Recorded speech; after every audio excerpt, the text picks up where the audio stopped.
তোমাকে তো আমি বললাম যে আমি একজন সাইকিয়াট্রিস্টের কাছে ওনাকে নিয়ে যাব। বেশি জোরাজুরি করলে তো হিতে বিপরীত হতে পারে। আমার মনে হয় তার চেয়ে তুমি তোমার মাকে একটা ফোন করো। মাকে তো ফোন করবো ভেবেছি, কিন্তু আমি খুব ভয় পাচ্ছি ডাক্তারবাবু। বাবা যদি মাকেও চিনতে না পারে, মা তো আর বাঁচবে না। মা তো কেঁদে কেঁদেই শেষ হয়ে যাবে বোধহয়। তা কোনো হয় নাকি? তুমি তোমার বাবার খবর পেয়েছো, সেটা তুমি তোমার মাকে জানাবে না? দাঁড়াও করো, বলো আমার নাম্বারটা বলো, আমি আমি আমি ফোন করে দিচ্ছি, বলো। 986। আরে কাকে কাকে ফোন করছো? আরে করো না, কাউকে ফোন করো না। আরে আমি কিছুতেই বোঝাতে পারছি না, আমি বড় বিব্রত বোধ করছি। একেই তোমরা এখানে আমাকে নিয়ে এসেছো, আমি তাতেই বড্ড বিব্রত বোধ করছি। তার মধ্যে তুমি আমাকে আবার বাবা বাবা বলে ডাকতে আরম্ভ করেছো। এরকম করো না। আবার কাকে একটা ফোন করছো, সে নাকি কি মা নাকি, এরকম করো না। আমার কেউ নেই, বিশ্বাস করো, আমার কেউ নেই। আমি একা, এই ত্রিভুবনে আমার কেউ নেই। খালি আমার পৃথিবীতে আমি একা, আর আমার কিছু না মেলা অঙ্ক। কাউকে ফোন করো না, করো না।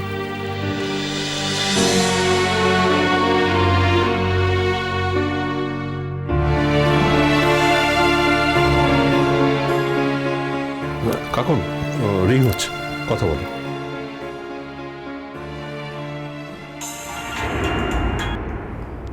হ্যালো মা, কি ব্যাপার কাকন? অন্য নাম্বার থেকে তুমি আমাকে ফোন করছো কেন? তোমাকে ফোন করতে বারণ করেছি না? তোমার সঙ্গে আমার কোনো সম্পর্ক নেই। তুমি আমার কাছে মরে গেছো। হ্যাঁ, সে তো আমি খুব ভালো করেই জেনে গেছি যে তোমার কাছে আমি মৃত। আর সেটা জানার পরেও যখন চিতা থেকে উঠে আসতে হলো আমাকে, তার মানে নিশ্চয়ই কোনো জরুরি কথা বলার জন্যই ফোন করেছি। আমার সঙ্গে তোমার কোনো কথা নেই কাকন। তোমার মতো একটা মেয়ের সাথে কথা বলতে আমার ঘেন্না করে আমার সাথে কথা বলার জন্য আমি তোমায় ফোন করিনি মা। তুমি আমাকে ঘেন্না করো, কিন্তু তোমার স্বামীকে তো ঘেন্না করো না।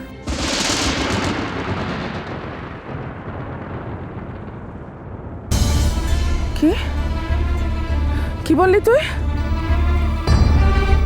যা বলেছি সেটা তুমি শুনেছ।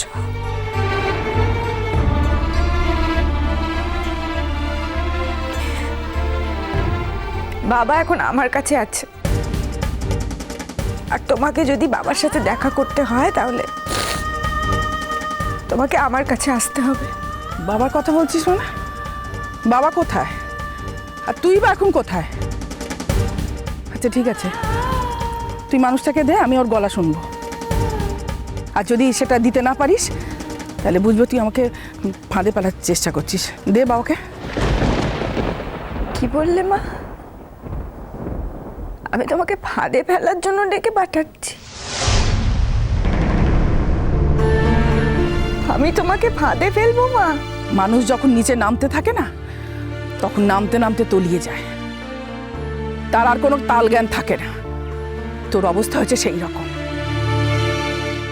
আমার তো মনে হচ্ছে তুই কোনো ফন্দি করে আমাকে ডেকে পাঠাচ্ছিস, আবার কোনো ফাঁদে ফেলবি এই আশায়। তা মা, কি কারণে আমি তোমাকে ফাঁদে ফেলবো? তোমার কাছে না আছে কোটি কোটি টাকা, না আছে অনেক ধন সম্পদ। আমি তো ফাঁদে ফেললে তাদেরকে ফাঁদে ফেলবো যাদের অনেক টাকা আছে। তোমায় কেন ফাঁদে ফেলতে যাব? তুই যে কথাটা বললি তার প্রমাণ দে তো কাকন। কি প্রমাণ? তোর বাবাকে আমার সাথে কথা বলা। বাবা কথা বলার অবস্থায় নেই মা। মানে?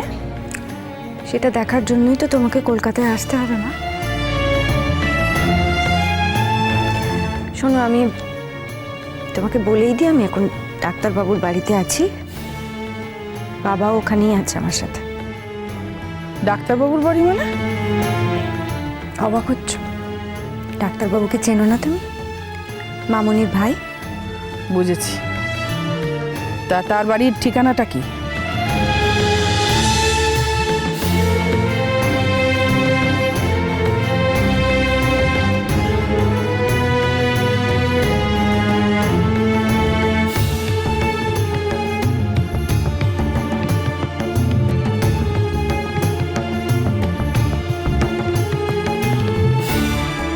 আমি একা একা যেতে পারবো কাকন?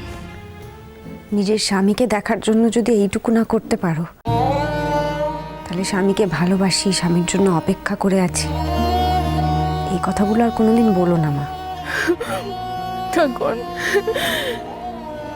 এখন তোর বাবা এখন কেমন আছে? কোথায় পেলি তোর বাবাকে? তুই যে বললি তোর বাবা নাকি কথা বলার অবস্থায় নেই। বাবা কথা বলতে পারে না কাকন, এতটাই অসুস্থ? বল না কাকন। না, বাবা অসুস্থ নয়। কথা বলতে পারবে না মানে?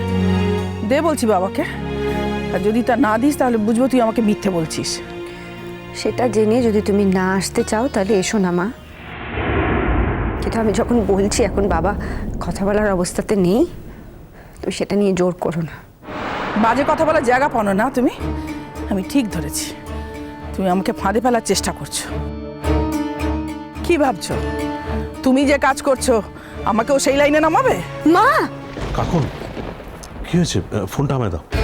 ডাক্তার বাবু, আপনি আপনি কথা বলবেন না আমার মার সাথে, আপনার কথা বলার দরকার নেই। মা, মা তোমাকে আসতে হবে। শোনো, আমার তোমাকে জানানোটা কর্তব্য ছিল, আমি তোমাকে জানিয়েছি। তুমি তুমি আর কোনোদিন আমার সাথে যোগাযোগ করার চেষ্টা করো না মা। আমিও ভুলে যাব যে আমার জীবনে তুমি বলে কেউ ছিল কোনোদিন। কাকন,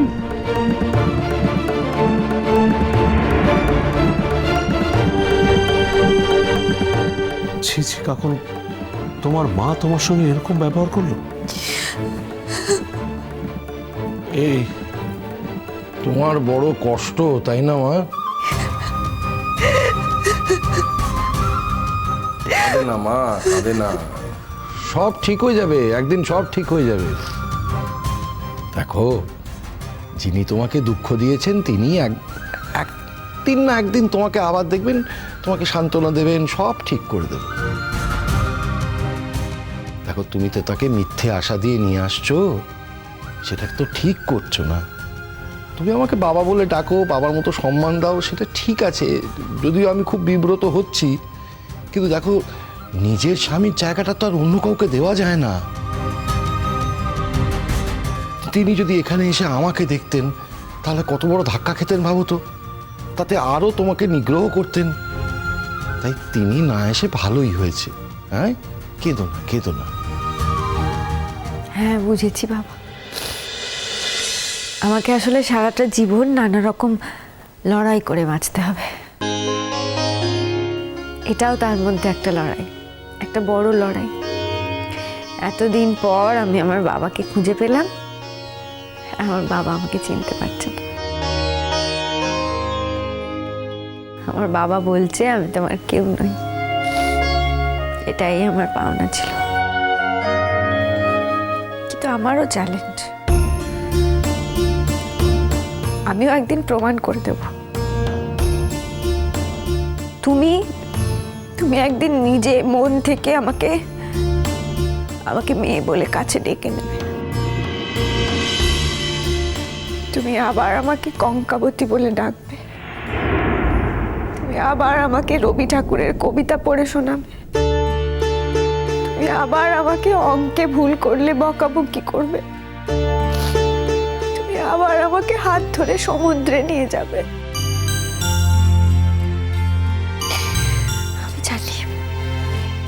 আমি জানি এগুলো আবার ঘটবেই আমার জীবনে, আমি জানি।